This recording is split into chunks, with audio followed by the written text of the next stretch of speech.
distributing letters to the settlers. Envelopes was not in use, nor were stamps, but a letter would be written in such a manner that a blank space would be left after being folded that allowed room for the address on the letters. Then from 1 to 3 red seals would stick the edges together. The amount of postage due the carrier would be according to the distance he had carried it, usually from 5 cents to 15 cents. Well, I don't go back. Somewhere about 1854, a post office was obtained. 1858, in mail facilities, there had been a great advantage. We have, instead of a horseback carrier now and then, we have the big Concord coach drawn by 4 of the best horses that could be obtained and driven at high speed from one station to the next. While there was 12 or 14 miles, usually carrying passengers, each allowed a amount of baggage, and the fare was 10 cents per mile. There were no graded roads in the country, and sometimes excessive rains came and travelers were where they couldn't make the stagecoach was delayed until a late hour in the night. The driver would get his bugle when within a mile or two of the post office and play an inspiring tune. Yeah. Samuel A. Irwin was the first postmaster in 1854. Now, Joe Button, B-U-T-T-O-N, served as postmaster a while, but resigned to enter the Confederate Army, but soon died. James A. Gilmer was named postmaster by Grover Cleveland in 1887. And then I found this on your files and your mother's. The present brick and stone post office was erected in 1820, when another 1920. When another S.L. Irwin, known as Lace, was postmaster. Well, I can go back to Lee Jolly and T.D. Blois, postmaster. All right, tell us about it. Well, Lee Jolly, I don't know what year, now I ain't gonna ask me the dates, I don't know what year it was. But Lee Jolly, Blois, T.D. Blois followed, I didn't know he was getting that. Lee Jolly. And Lee Jolly's home was right there where the country kitchen is now. Yeah.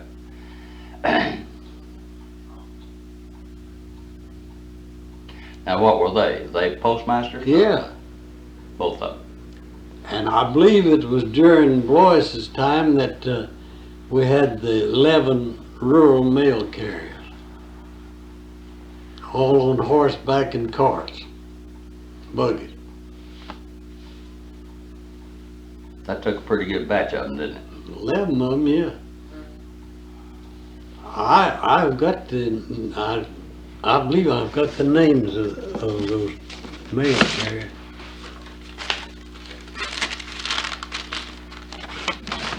We had 2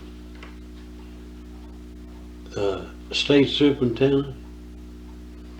Yeah, Professor Kendall. Who was the other one? F.M. Brawley, Frank M. Brawley. I didn't know that. Yeah, 2 state superintendents. J.S. Kendall was the first superintendent of Honey Grove School. That's the deal.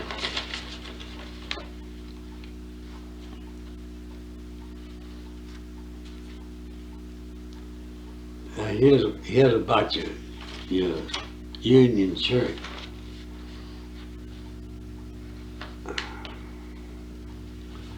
John Keats, Cedar Reed. Well, let me have it. Right up at the top, I think.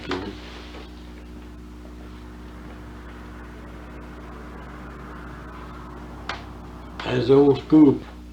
Yeah, here's what you say. One lonely little church was the only place of worship for all denominations. Thus it was called the Union Church. It was located just west of the present high school.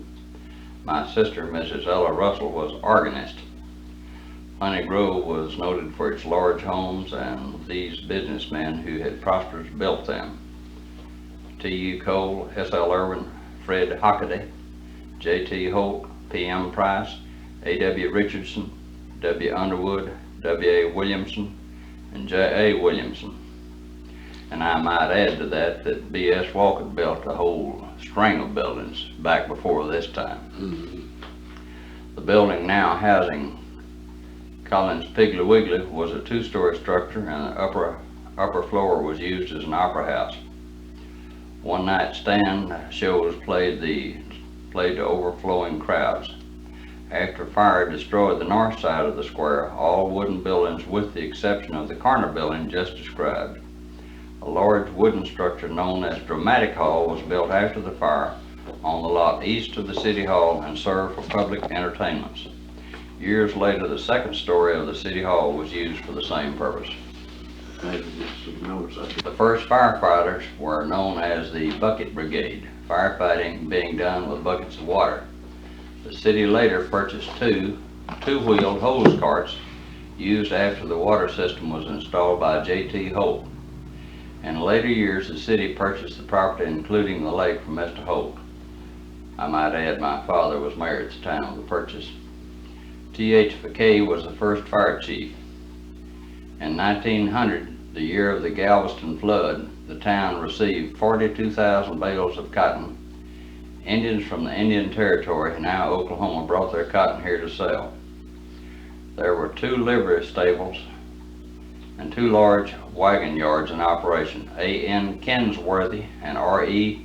Grogan owned blacksmith shops. Well, I might as well get this down on the tape. My name is Harry L. Thompson. What's the L stand for? Lee.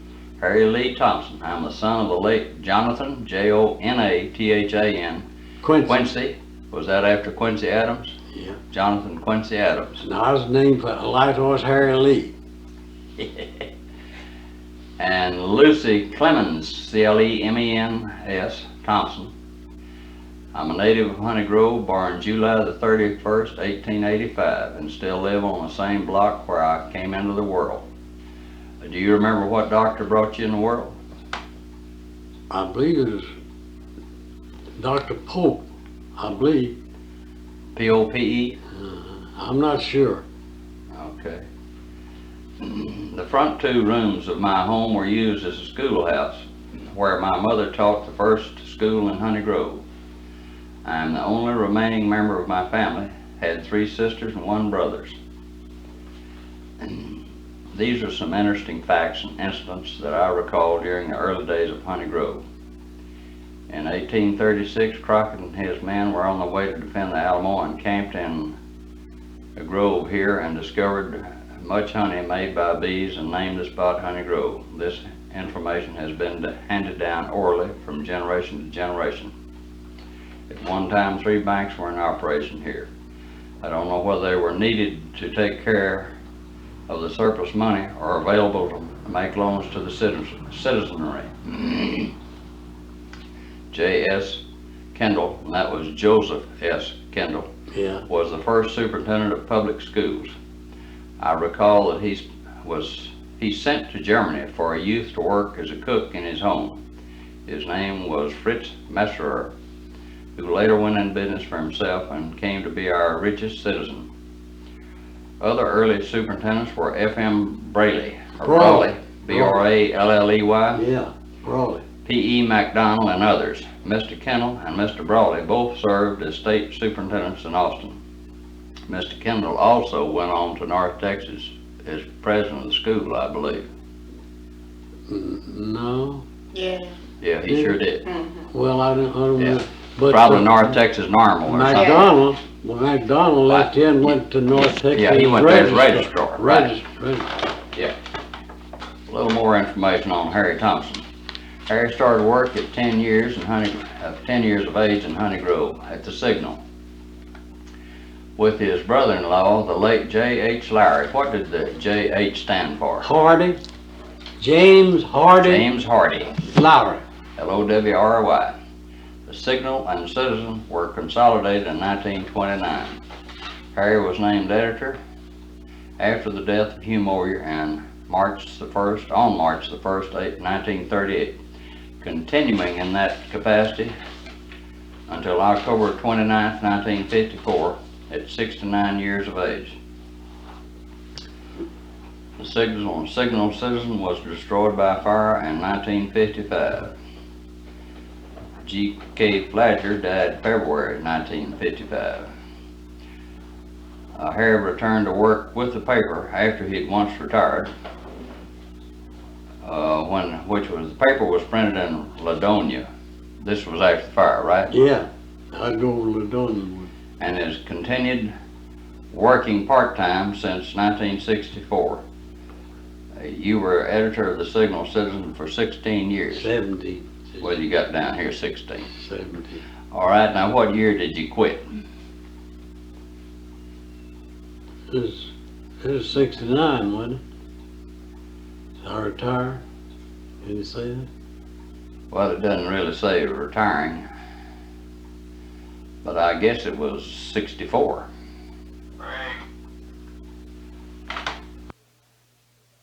I bet you remember a good bit about my grandfather, B.O. Walker, don't you? Oh, Tell me something about him. well, he was one of our outstanding citizens. Very civic-minded. Now, he built that big Underwood house, didn't he? Yeah, And then he built, this house up here, Yeah. right. married. Yeah. Did he have a mercantile on the west side of the square in the Walker block, or do you remember? You said earlier you didn't remember though. No, I didn't remember that. Yeah. He was connected with one of the banks too, I know that. But in the capacity of director, First National Bank. Yeah. And of course he had, I know 1,200, maybe more acres of land out here. Of course, that was worked by tenants.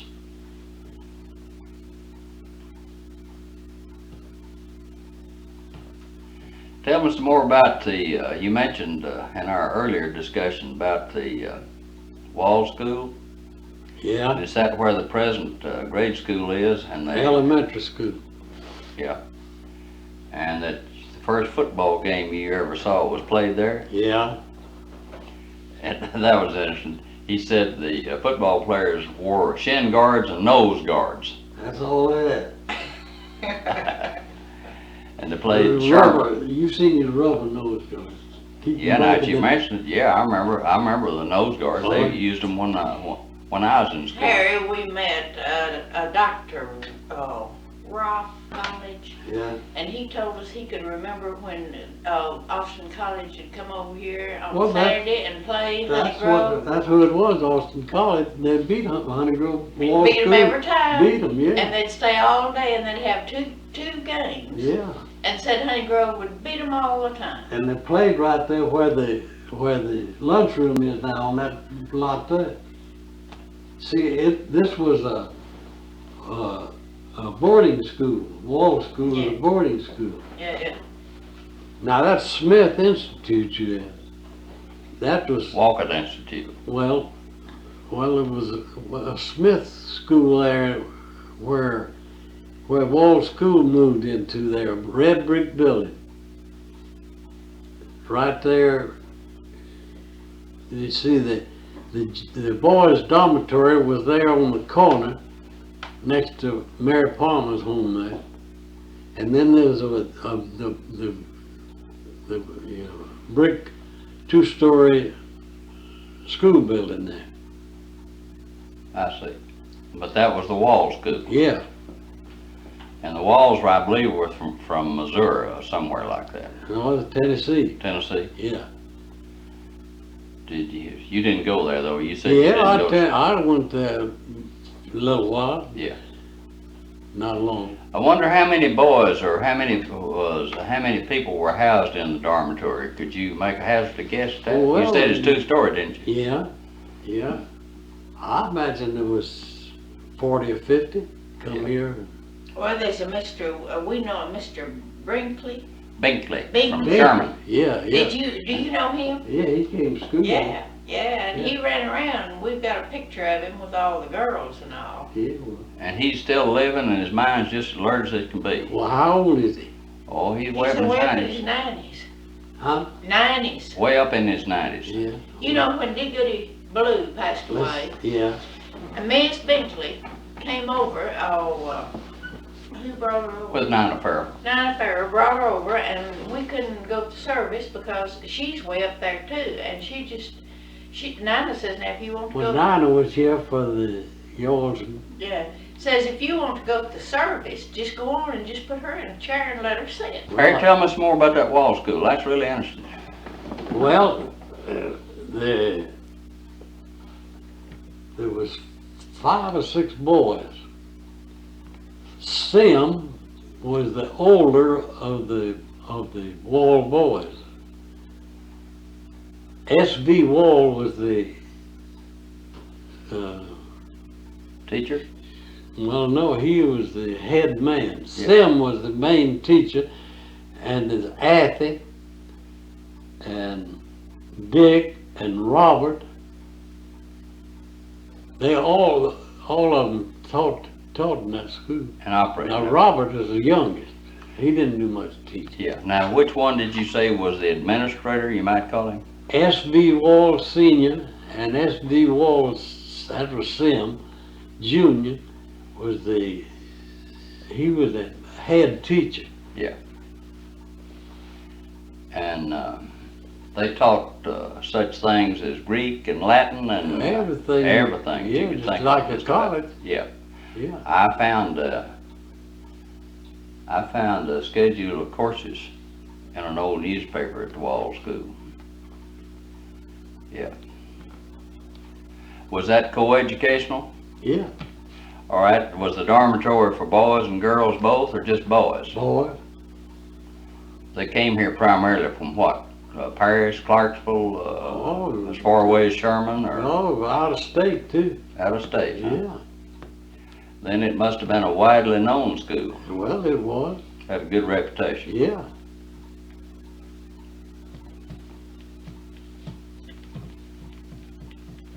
In the history of Honey Grove gives the dates that it was established and so forth, but some of these things written back then, when it gives a location, it's difficult to tell what they really mean, because you have to relate them to Have present you day ever buildings. heard of Blue Hole? Oh, sure.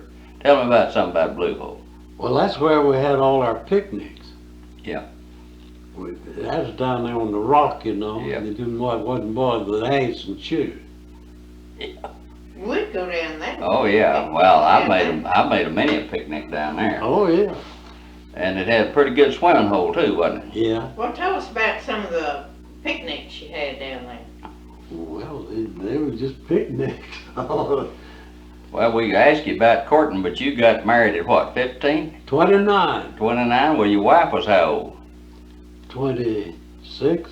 Oh, I thought you all were real young when you got married. Oh, no. Well, let's see, you just were courting, what, about 2 weeks before you got married? No.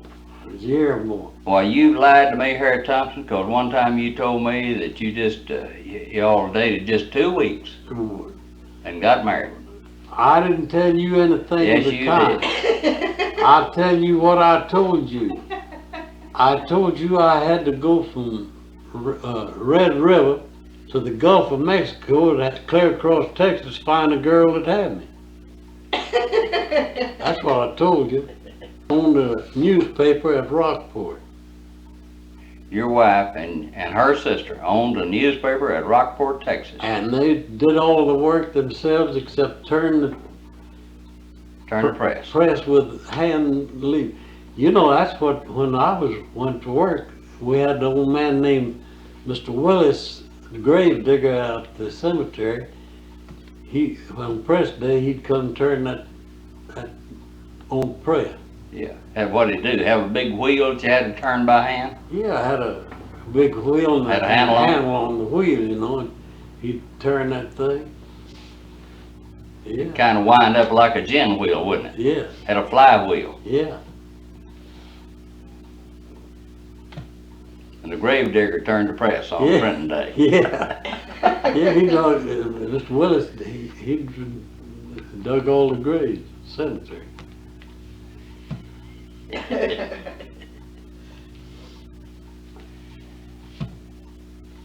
Oh, we talked about the racetrack they had out here for Rabbit races. rabbit races. Did they Yeah. ever have any horse races at that place? Oh no, nothing but rabbit racing.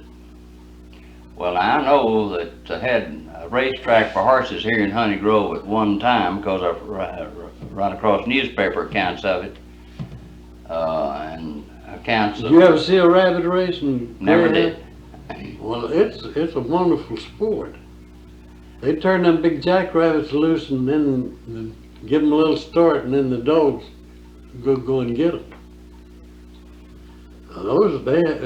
Deacon Schreiber and Mr. Will Irvin, I know they had some dogs they'd been offered $10,000 for.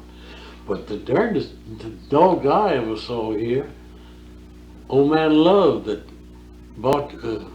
run the Citizen, he and his son Frank. They brought some dogs, I know they stood up that high and was, 3 feet or more. yeah.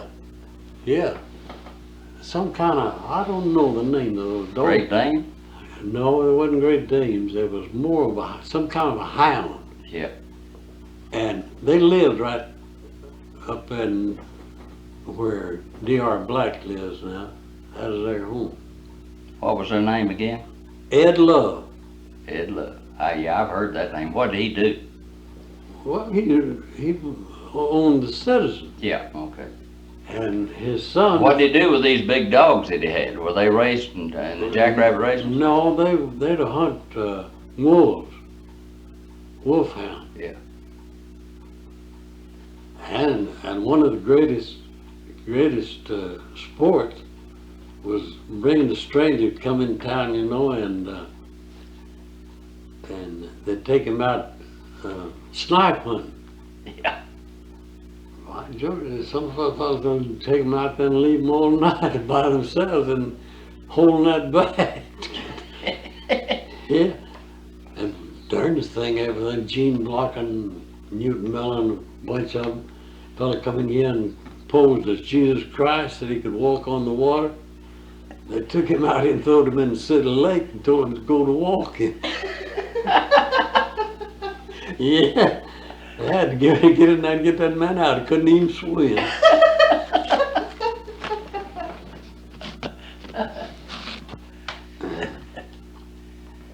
Tell us some more funny things like that.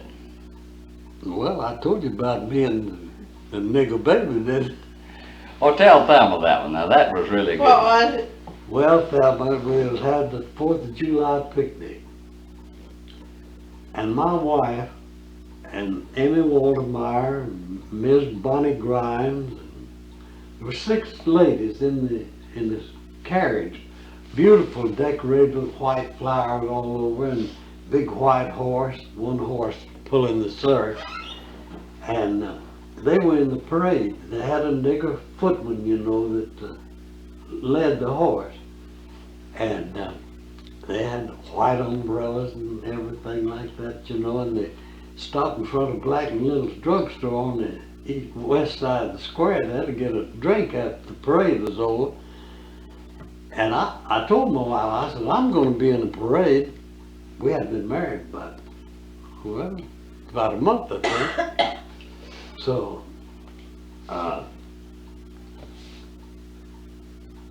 what I was riding in a baby buggy. We had a big 10-gallon jug of milk, you know, and on each side of it was a sign, Better Babies, on each side of the baby buggy. And Charlie Cannon was my black mammy. He was all dressed up as a black man, and everyone had on a white diaper around his neck, and every once in a while he'd stop, take that diaper off, come out like he's gonna put it on me. But anyway, so that might.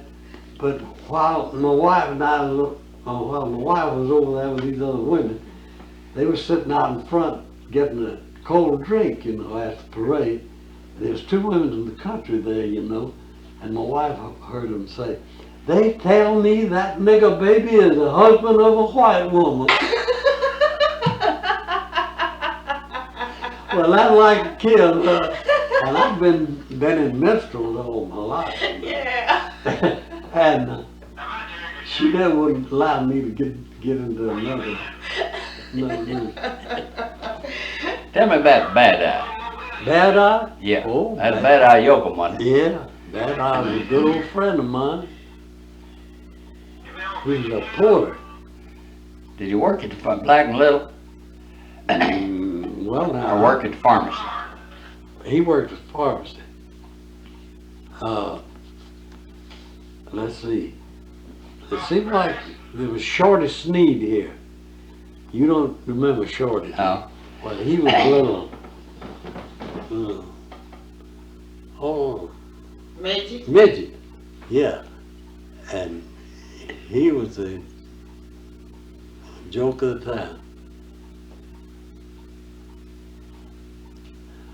Oh, I was telling you about them horses, you know, on that fire station. That was something, you know, and those 10 draymen, I had 10 draymen tell me that would go to meet the trains, you know, to haul trucks and things, and do any kind of dray work that's necessary. Well, when the fire bell was ringing, well, they had this fire engine, you know. But they didn't have any horses to pull it with. They didn't have any horses, but they made a contract with the drayman. First one to get there and hitch up, well, he'd take it to the fire and get 2.5 for the. That's a lot of money them days. 2.5 for So the draymen had all raced to get up there and see who'd get to win the 2.5. Yeah. Or make the 2.5. Yeah. Oh, Harry, tell us about the Daly family here. Who? Daly? The druggie? Uh-huh. Yeah, George A. Daly. Yes. And his daughter, Edna. I've got a picture somewhere at home of she was an artist. You know, Yes, I know. and she made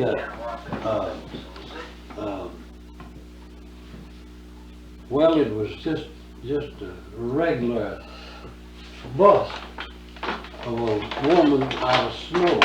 And the most beautiful thing I ever saw. Have you got a picture of it? I have, and it's in the front yard. It's in the front. I think I have somewhere. I missed that. She made what? Made a picture of she'd made a snowman, Just a but bus. a bust of a woman. Yeah. And it was just a real piece of art. And Harry's got a picture of it. I think I have a picture. Well, you know, we've got a picture in here, a pastel of John's mother when she's 14 years old. It was done in 18 Well, that's the one I saw. Isn't it? I see. Uh-huh. Yeah. Beautiful one. Yes. Mabel was. I remember Mabel very well.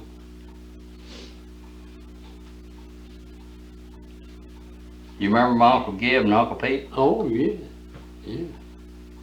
Before they married, I knew. They was in that society bunch, you know. Yeah. They used to have a club up over that Smith, where it's great, Johnny Smith's feed store is, that big building upstairs there. Yeah. They had a dancing club up there, and they'd have some swell dances, full dress affair. Tuxedos and all, huh? Yeah.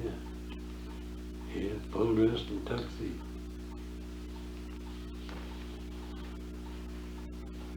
Yeah.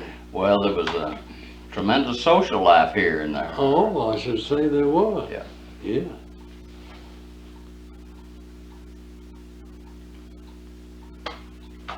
About that Walker block there was a saloon in there. Fred Keither. Fred Keither, Koether. German. German.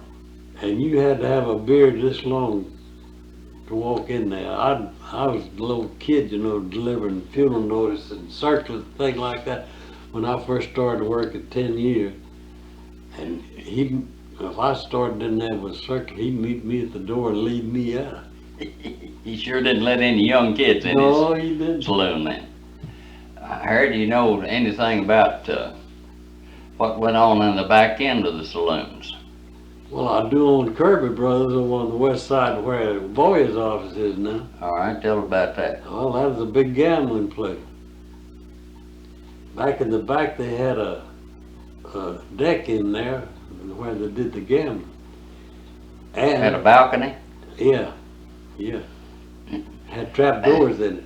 For the officers get in there to raid them while they drop through the trap doors and get on the way. And I seen in my time 2 men come into town about 6 o'clock. They'd hit the square there at Collins. People would come up the cemetery road, you know. They'd ride across the square and ride into Jackson's saloon shooting a pistol. Who are the 2 men? Martin and Ed Yoakum lived out north Now, which saloon was that? Jackson's saloon. Now, where was it? It was right over about there where that Mackey building is there, the 2-story building. On the east side of the square. Yeah. Now you see there was a beer joint on the corner there. South of it? Oh, on the east side of the square. Where the show is now.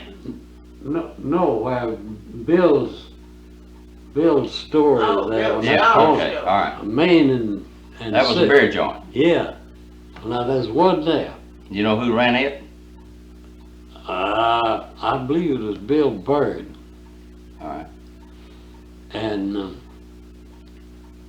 then there was another little joint right in a little place there for Wilkins Wood and Patterson's store begun there. But there's a small joint in there. Yeah. Some beer. And then there was in that building there where, well, I told you that Jackson Saloon. Yeah. And then where Hammock is, Keaton had a saloon in the back and a grocery store in front. And Fritz was next. No, Fritz and then Yeah, Then Fritz and then, Keaton. And then where Fritz never had a saloon, did he? he would wholesale beer. Sold wholesale beer. Yeah, for Anheuser-Busch. And In Al other words, Dietrich, he sold all you of it. remember Alan Dietrich? Oh, yeah. Well, Al's father ran a saloon there where Poendorf is. What was his name? A.B. Dietrich. And Al's ABC. Yeah. And Well- Joe East was his bartender. I remember that. Joe East? I told him about a nigger barber shop here. Mr. Kaler was a white man. He owned it, but he had 3 nigger barbers. There was 2 twins, Lish and Lige Tatum, but they was white as John, not. But they were nigger. And then he had a big black nigger named Buck Stull that was the barber. You get 2 haircuts for a quarter. They give you a little thing in advance, doesn't it? Sell you a token for a quarter, and that was entitled you 2 haircuts. Yeah. Well, now Harry, Willow Reed Gandy has told us that her grandfather, Skinner, had a saloon. You Well, remember where that I was? don't remember unless it must have been down on 6th Street. 'Cause Kirby Brothers had a big saloon in there where Alonzo Lindsay is now. And then on down to 6th Street, Billy James and Bird Shirley and 2 or 3 of them had joints down there, you know. And then where Mr. Boyer's office is, Kirby Brothers had that big saloon and gambling house. And then there was one there where the picture show is now. And The present picture show, Huh? was that was a saloon too? Yeah, where the show is now. And then Fred Keeper had one where Bet's flower shop Yeah. was. Now, all these saloons were operating at the same time. Yeah, They were busy. well, of course, man. Lots of people. Well, now, the And- reason I ask you what went on in the back, now here's a tale Frank Ghost told me. He said when he was a little bitty kid, or a young man, he worked for Fritz Messer. And Fritz of course, had the wholesale beer, and they cooled it at the ice plant. Yeah, And when they'd run out of beer up at the saloons, well, Frank said that was his job to deliver keg beer up to the saloons in town. yeah, And he told me that at least some of the saloons, he specifically mentioned the ones on 6th Street, South 6th Street, yeah. that had a partition in there, saloons in front, and then they had the girls and the beds in the back. I didn't know You that. never did know anything about No, that? No. You never did go to the back, No, I you never did your did. drinking in front. I didn't drink it. I didn't. Charlie drinking. McClary told me that when he was a little boy, that was his job. He'd meet the train, and then he'd bring, he was just little, and then he'd bring all this beer by push carts, up to the square and deliver it. Everybody. Oh, no, Charlie McClary. Oh, Charlie. Yeah. And Beer he had come said in on the that- train. Yeah. And then he said to go home at night while he was scared death gonna rain. Long after they voted it out, I seen L.C. Hill was express agent, and Rouse Ellison was working for him, and they'd have two of those trucks, that meet the trains with, those Yeah. hand trucks. Two of those loaded to bringing them uptown with whiskey. Yeah, well, Charlie said he was one of them that was pushing those things to Yeah. bring it uptown when he was young. Yeah, I've seen it. Yeah. Well, you see, I was working right there next door, Signal. The express office Yeah. used to be right there. Frank's office was right south, East of the Signal office. east or west. East wasn't, west, there wasn't nothing west, but You Yeah. told me the signal office was right there on the corner of the square where that gift I shop is. said when we moved from upstairs there, Oh, down on Tony Avenue, we had that last building down there. That building hadn't been built there for the gas company. well, I remember. Our where you- little I one remember where hole you- was out the side there. Yeah, I remember that. That one hole may still be back there. Well, it was in there between Blue's, where H.L. Blue had his store there, Mr. Lesnett. Yeah. You know how the Lesnett boy died about 2 or 3 months ago? He was a millionaire. You remember? No, I don't remember. Well, you ought to remember him. You remember Mr. Lesnett? We worked Mr. Blue in that variety store. No, I never knew Mr. Blue, and I remembered him, but he had already quit the variety store before I remembered him. Yeah. Well, Annie run it a long time. You remember that, don't you? Oh, I do. Oh, yeah, Miss Annie, Well, yeah. sure. Oh, sure, yeah. Sure.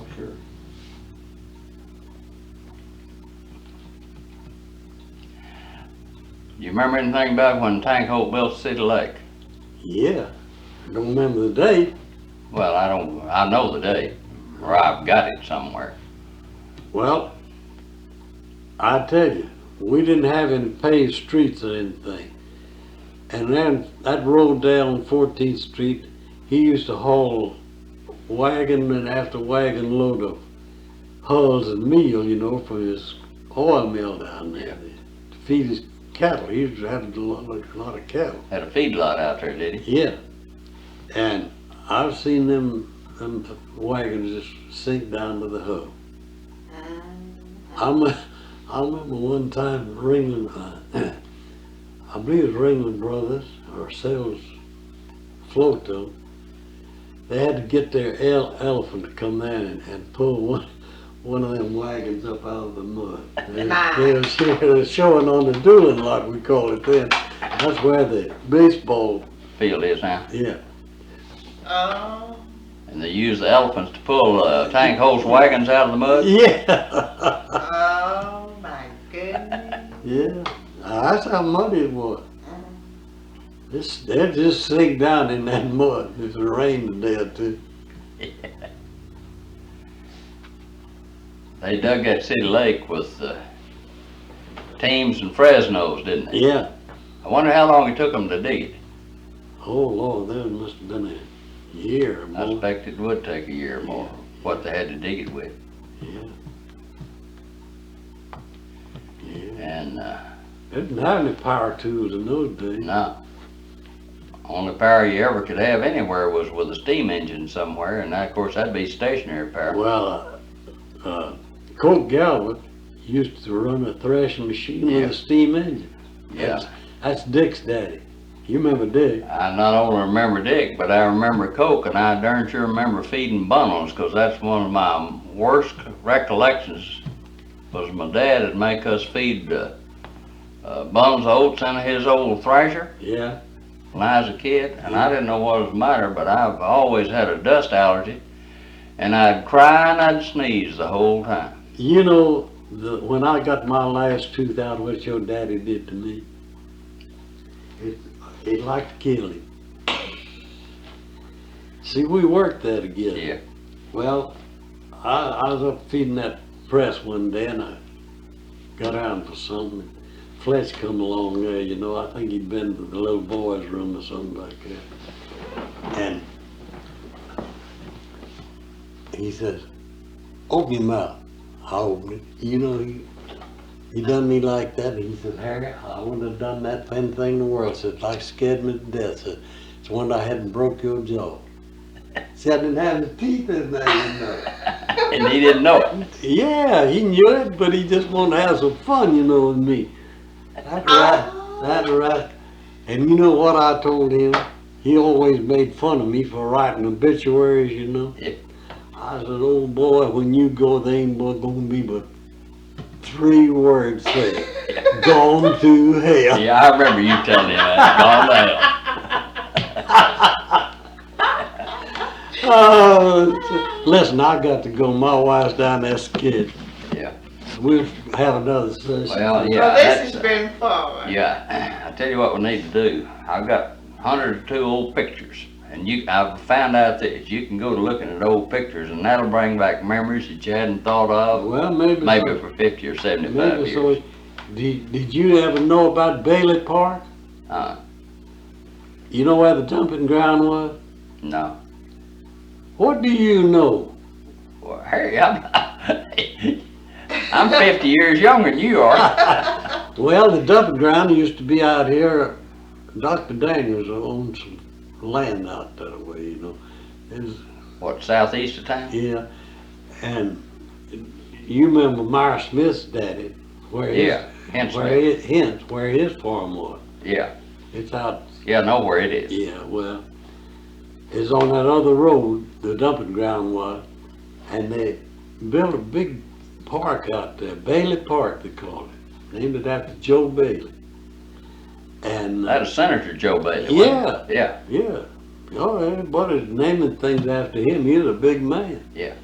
I even sang the quartet, Joe Bailey quartet, and went around on his campaigns with him. I was a bass singer. Well, was he from Honey Grove? No, Oh, no, he just hired us. Well, I got. Well, tell me about that. You started to tell us something about Bailey Park. Oh Tell us yeah, about well, that's where I saw the first ice cream cone. oh. They made those things, they cooked them there, made the cone, and then filled it with ice cream. Baked it.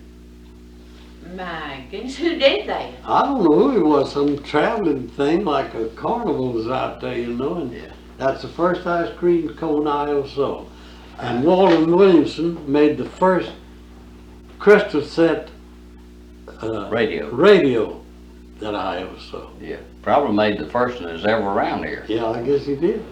Yeah. He had it up there in the store one day, grocery store.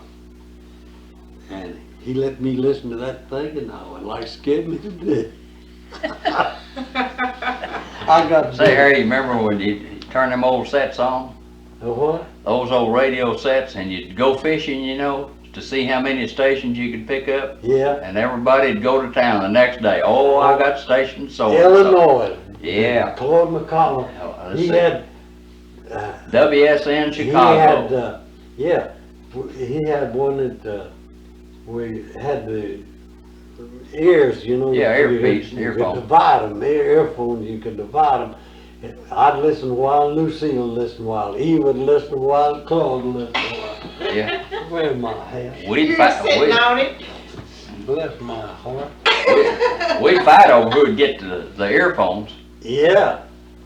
Stella, I'm glad to see you. Well, I'm glad to see Let's have this session sometime again. We'll do that pretty soon. Oh, yeah, I think Yeah. this is fun. I love it. Hey, you'll enjoy listening to All play the back. girls love my cat. I know it. Talking about old Fritz. You know how he come in? Tell me. J.S. Kendall was superintendent of school. Yeah. And he sent to Germany for this boy, Fritz Messer, to come over here and cook for him. He'd heard about it. Yep. And Fritz came here, and he cooked for Mr. Kendall.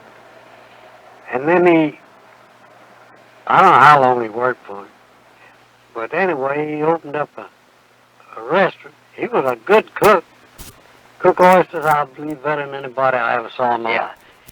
He'd give you about 8, big as your palm of your hand. You get those New York counts or something like that. They was big oysters. And he'd sell you a dozen of them oysters for 25 cents, and it's more than you could eat. Yeah. Going out buying nickels worth of candy, he'd give you 2 or 3 pounds. Give you a whole lot, wouldn't he? But he got to be the richest man in Honey Grove. Yeah.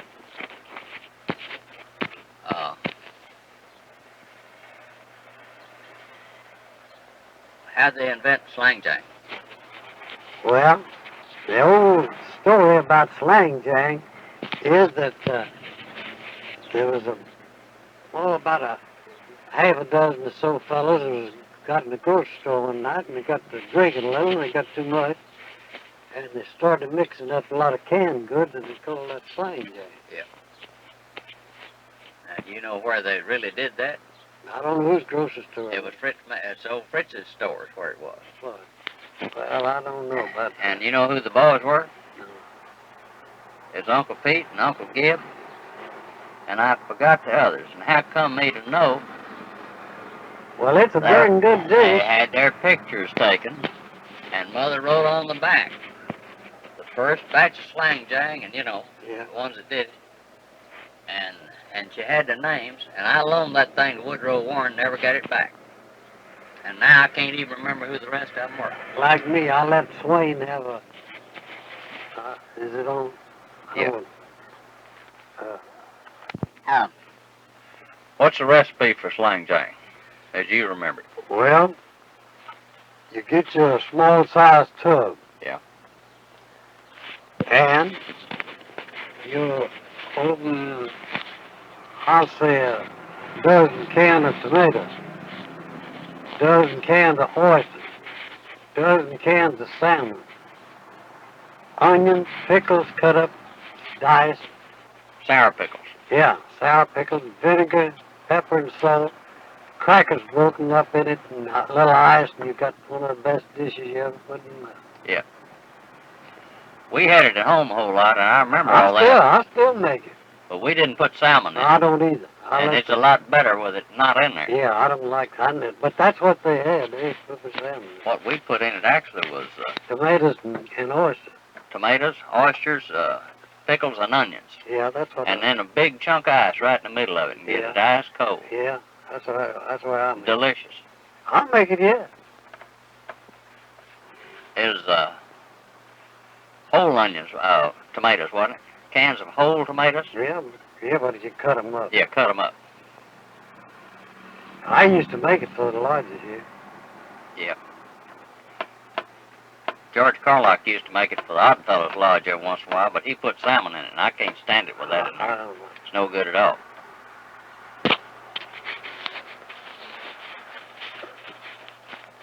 Who was the best mayor in Honey Grove? Do you remember?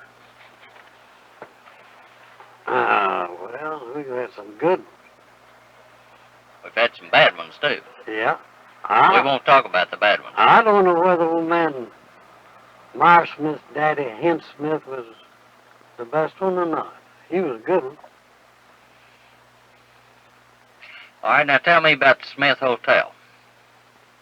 Well, it stood right out here. I don't know much about it. You don't remember anything about it? Remember anything about any of the other hotels? Oh, yeah, I remember the commercial. Where was it? It faced the T&P Depot over there, and you just walk up the walk from At a boardwalk, didn't it? boardwalk. Yeah, that's all we had here. Picket fences, every house had a picket fence. Yeah. And Well,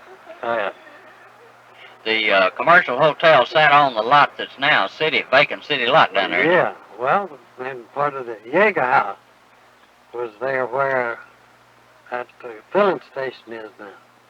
And then the city hotel was across there where old man Vaughn run it. You remember Cleo Vaughn? Yeah. His daddy run that. It faced east, didn't it? Yeah. It sat there on the corner? Yeah. Now, what hotel was that? City hotel. City Hotel. Commercial, Jaeger, and city. Well, now, I don't understand where the Jaeger Hotel was. Jaeger Hotel is right back of the commercial hotel, face west, and where come up to where that filling station is there now. You mean G.C. Merrill's garage? Yeah. Yeah, okay. Somewhere, who is it? I can't That's see. Well.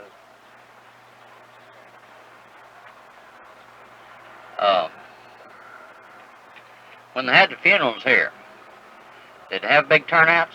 Oh, yeah. Have a lot of singing and a lot of carrying on and wait a day or two to bury them, or did they get them on the ground pretty quick? Oh, it's the colored people who wait a week to bury them. Yeah. The white people, Get it over with? yeah. Did they have a real fancy horse-drawn hearses, I guess? Oh, What did the mourners fall in? They came in their buggies and surreys, didn't they? yeah. That's right. Cooper was in here. Right here, yeah. For a while. And he Did was over the services last a long time? I mean, after they got out the cemetery, did they, Well, yes. they did a lot of talking They then? filled the grave. Everybody stood around while they filled the grave? huh? Yeah, and we had one undertaker who just raked and scraped till every little clod was off. And And everybody stood around watching, huh? yes, stood there and waited, and sometimes took 2 or 3 hours. And we always had to go to, after we'd sang the service at the church or in the home, that singing quartet would go out and sing at the cemetery. Yeah. But now the times have changed. Yeah, they can't wait to get them under. Well, they don't even have any song. Well, they don't have good singers like you were. Anyway. Well, I told Joe Barr, he took my place as the bass quartet. I've sung bass at a few of them. I told him, Harry sung bass at a whole batch of them when he was in high school. I told Joe, I said, you just run this quartet. I said, jokingly with him, you know. Harry, how many years did you work at the newspaper? 75. 75 years. Starting us 10 years old At which paper now? with the Signal. And it was right over here on this corner. Yeah, and the Citizen was down here in the little sheet iron building that stood right. Where they used to sell chickens when I was growing up? Yeah, that poultry house. That was it. Well, that was clear. Two papers consolidated in 1930. All right, now, did Mr. Moyer start the Citizen? No, he didn't start it. I don't recall. I don't remember who it was.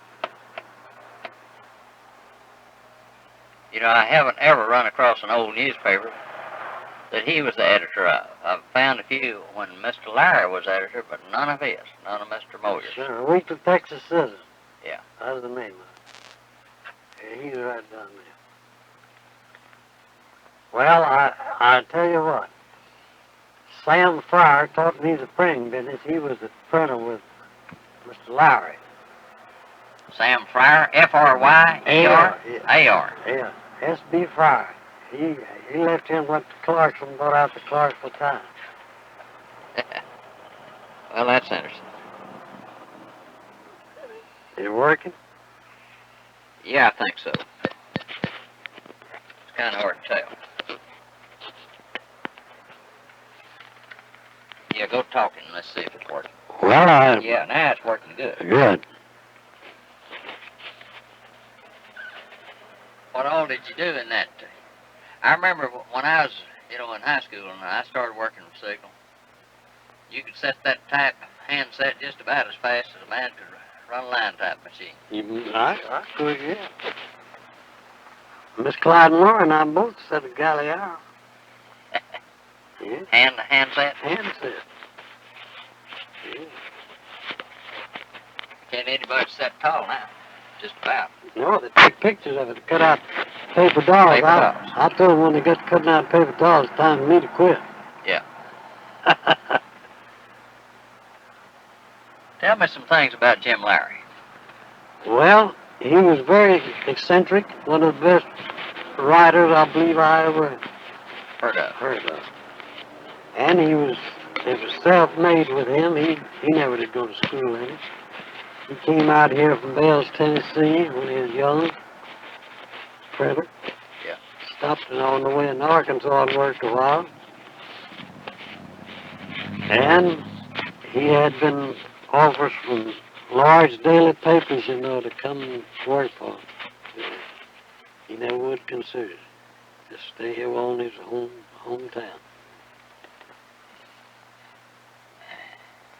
I know you said he didn't like to drink buttermilk, but I've heard that he liked to drink other things considerably better.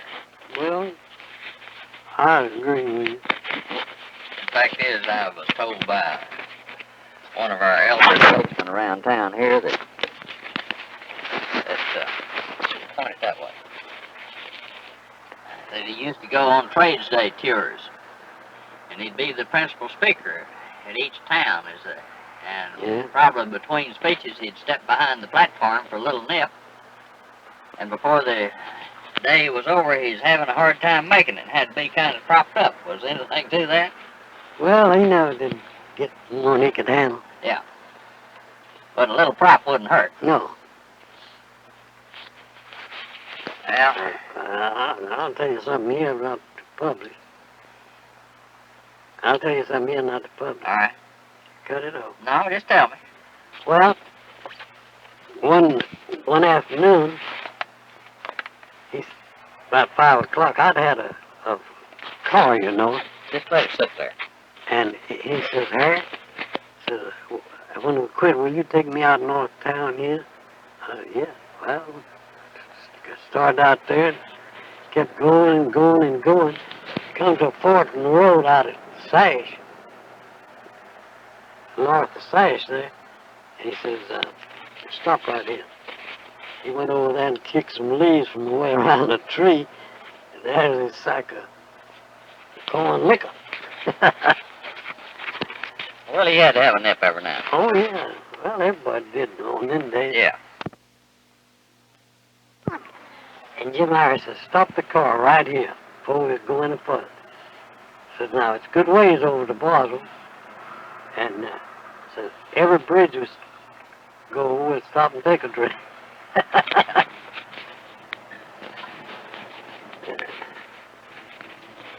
Well, I tell you what, all that stuff really interests me.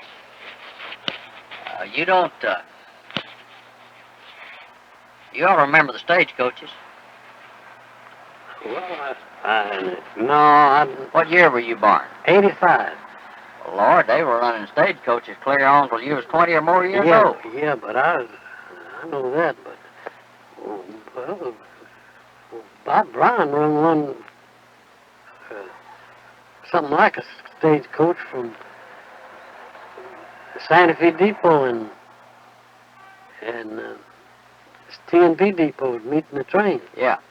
It was, Had a jitney, well, horse-drawn jitney. Yeah. I've seen 2 front wheels of a of a wagon with 4 big, strong mules. They've all got down right out In the mud. in the mud on this square. I've read somewhere that Honey Grove was the biggest mud bog of any place in the country when it was really wet. I've seen that little old buster thing that he had there with 4 horses hitched to it, bog on the road to the Santa Fe Depot down there. Well, tell me about the Walking Institute. Is it still there? They moved, wasn't it down here somewhere? No, it's up pretty close to where the high school building is now. Well, I'll tell you about the first church. All right. It was called the Union Church. It was right west of the high school down the end of this street. Is it what I would write about what I'd call the Sam Lyons house is? No, it was between Dr. Page's old home. Dr. Page. Well, that's the same house. Well, he's Dr. Page's man to build it. Yeah. Well, it's between his home and the high school. Grade school then, we didn't call it high school. Yes, grade school. Yeah. All right. My sister was the organist, Ella Russell, At the Union Church. at the Union Church. About how big was this thing? I don't know. Wasn't a very big church, was it? Now, where the auditorium is now, there was a little school building there, and the second story was a Masonic lodge. That's clear. Now, when you say where the auditorium is, what do you mean? Well, where the Where the gymnasium is now? Yeah. Yeah, well, it used That to was a little school with a Masonic lodge upstairs, huh? Yeah, and it burned.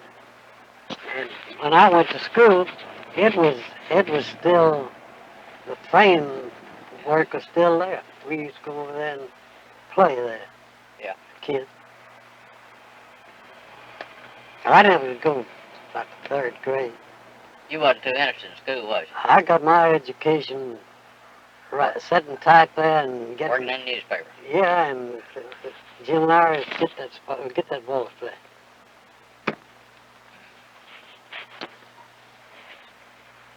Didn't do too good a job, did it? Automatic hole. Right where? Now, right here's where the Baptist church stood, John. All right, now we're directly Corner 6 and Hickory Street. south of City Hall, and that's where the Baptist church. Right here. Oh, right over there. Yeah, and C.F. Kaler's home was on that next block there.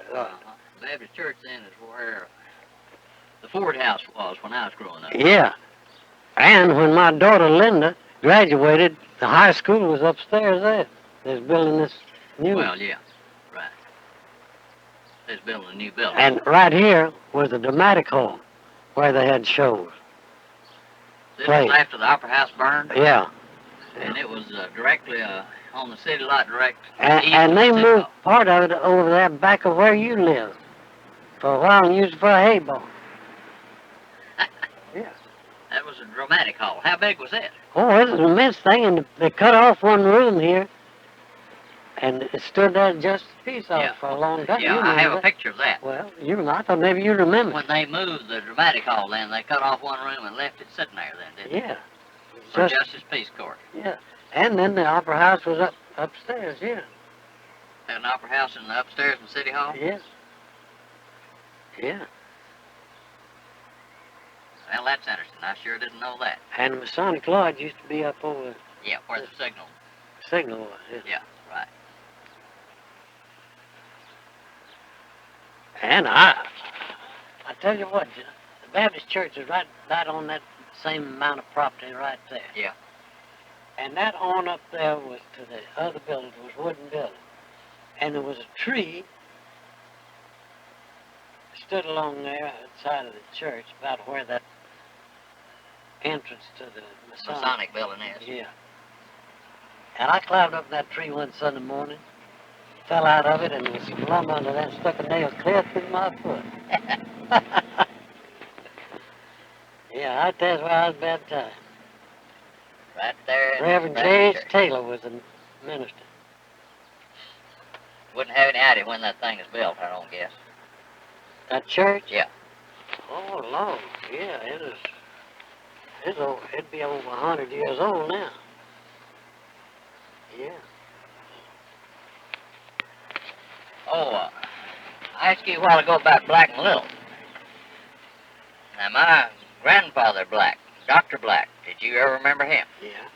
Now, Well, didn't he have, wasn't he here in the drugstore first for a short time? I wouldn't know. I just don't remember. Well, I found a bottle that Now- had Black and Bradley drugstore. Mm. And then I found out it was Black and Black drugstore, Black and Little. and then Black and Little. Yeah. Black and Little was the third drugstore that had the name Black in it. Now, they used that Moya house up there, John. Yeah. It used to was right here on this lot right here. Where In front of City Hall? where Smith's house. Oh, Ed is. Smith House. Yeah, where it is. It was right there, and Dr. Meyer built that house and had a son named Joseph. Joseph Meyer. Yeah, and he had a fight with a boy, and let's see, what was that boy's name? I don't know, he cut him on the arm. I got a scar that Louis K put on me, that harder Yeah, than that. yeah. Stuck a knife in there. Kids was the Baptist church, the ladies was having a supper, and they wanted us to carry a sign, ring a bell, and go around town, you know, advertising it. And we got in a fight who's ringing the bell. You and who now? Louis K. Louis K. You remember him? Barely.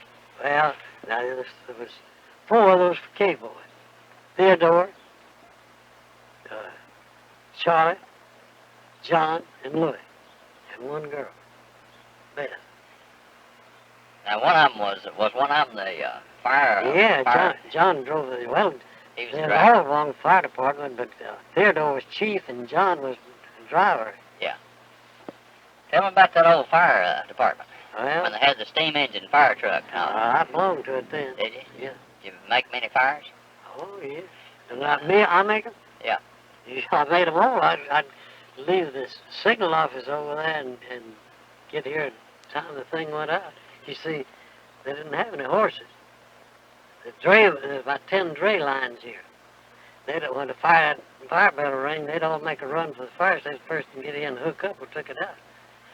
You see, as soon as the alarm come in, they had the thing all kindled. They, you know, strike a match to it, and by the time you got the fire, that has steam. And the boiler would fire up. Yeah, They'd light it, and by the time you got there. Yeah. You say they didn't have any horses? No, Well, who pulled it? those draymen that run down here with it, wherever there was, would try and How many men would take pull the thing? well, the horses would pull it. Well, you said they didn't have any horses. That's what they were. These draymen would come on and do their horses and they hitch it to it. Oh. Yeah. Well, I belong to Oh, fire. they'd come I on belong horses to fire. and use their horses? Yeah, and they'd get 2.5 for carrying it to the fire. Oh, how about that? Yeah, that's new. And I belonged to the fire department before I got that Captain Phillips. You see, his name for the sponsor, Jesse Brown. Her name was Miss Phillips. That's Bob Brown's sister. She was the what do you call it? Not sweetheart. What do you call that? Well, I don't know. Mascot? Yeah, she's a mascot. And Well, now, that's interesting to me about the draymen. well, yeah, they'd make a run down here, so that bell go to ringing, and the first one that got you had to hitch up to it, and the other Yeah. just stuck the thumb. What? How many guys that had horses that tried to get out here? Well, there's about 10 draymen. They're all the ones that are allowed to come take it out. It just took one horse to pull the thing? No, 2. Took 2. Yeah. So they'd have to wait till 2 men came up on the horses to hook Yeah, up. yeah. But they'd light the kindle the fire there as soon as the alarm come in. Time it got to the fire, well, it had steam. Yeah. But we All right, had, now, was that a steam pumper? yeah, yeah. And but I belonged before we got that fire department. Had a fire engine. We'd have nothing but 2 hose rings. Take about 10 or 15 men to pull them darn things. It just men pulled them? Yeah, they had ropes, you know. And, where'd they get the water? Well, we had the water. I knew I had Wells? these wells here, you see. All right, what would you pump? Was it a hand pump where you pump up and down? No. Let me see. My daddy was along the fire department when they had one of them hand pumps. I see. It seemed to me like we had, when we first put in the water hydrant. Yeah. We had the water. Yeah, you had water before you had, Yeah, anything else. yeah. Do you remember back in the time when they didn't have the city water and they had to fight fires out of these wells that around the spur? Bucket brigade. Bucket brigade? Yeah, I remember that. Did you fight a few of them with bucket brigades? Well, no, They never did put them out with them, did they? well, yeah, they put out some fires. You see, they'd have enough men, volunteers, to just carry a bucket and going and coming. Yeah. Had a lot of buckets, you know. Well, that's all might interesting. Well, We're going up to Housepile. now, that was all wooden buildings in there. Yeah. Clear down to the Baptist Church, and this was, now right down at the end of this street is where the Union Church was. We'll go down there and you show me. No, Check that right here where the Present high school tennis court is, Yeah, right there. Yeah, okay. and you know where the old school Presbyterian Church used to be. No? Right across the street from Franklin's there. Well, I want you to show me which side of the street. All right. Which way, direction. Show you right where it was. John A. Pierce built that, He was a banker, wasn't he, John Pierce? yeah.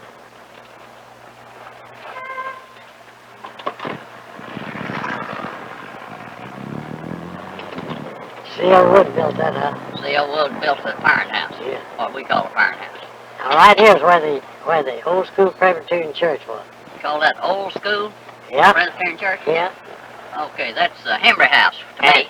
Well, that's where Henry Ever was born. Yeah. And the Christian church, that you know that annex there?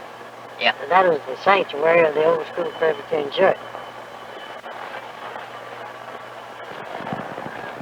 Well, school used to be all right here. Law school? Yeah. Where the present grade school is. Yeah. Okay. There's a boarding school. They came in, and the first football game I ever saw was right there, and Will McFarland was fullback. All they had on was shin guards and a nose. Or nose guard, didn't they? Yeah. They played Sherman. Beat them too, didn't they? Yeah.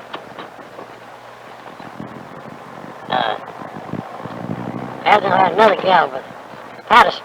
He's working with Patterson. He built that house. Who, Patterson built this house? Yeah. Where Charles Lawhorn lives now? Yeah. I see.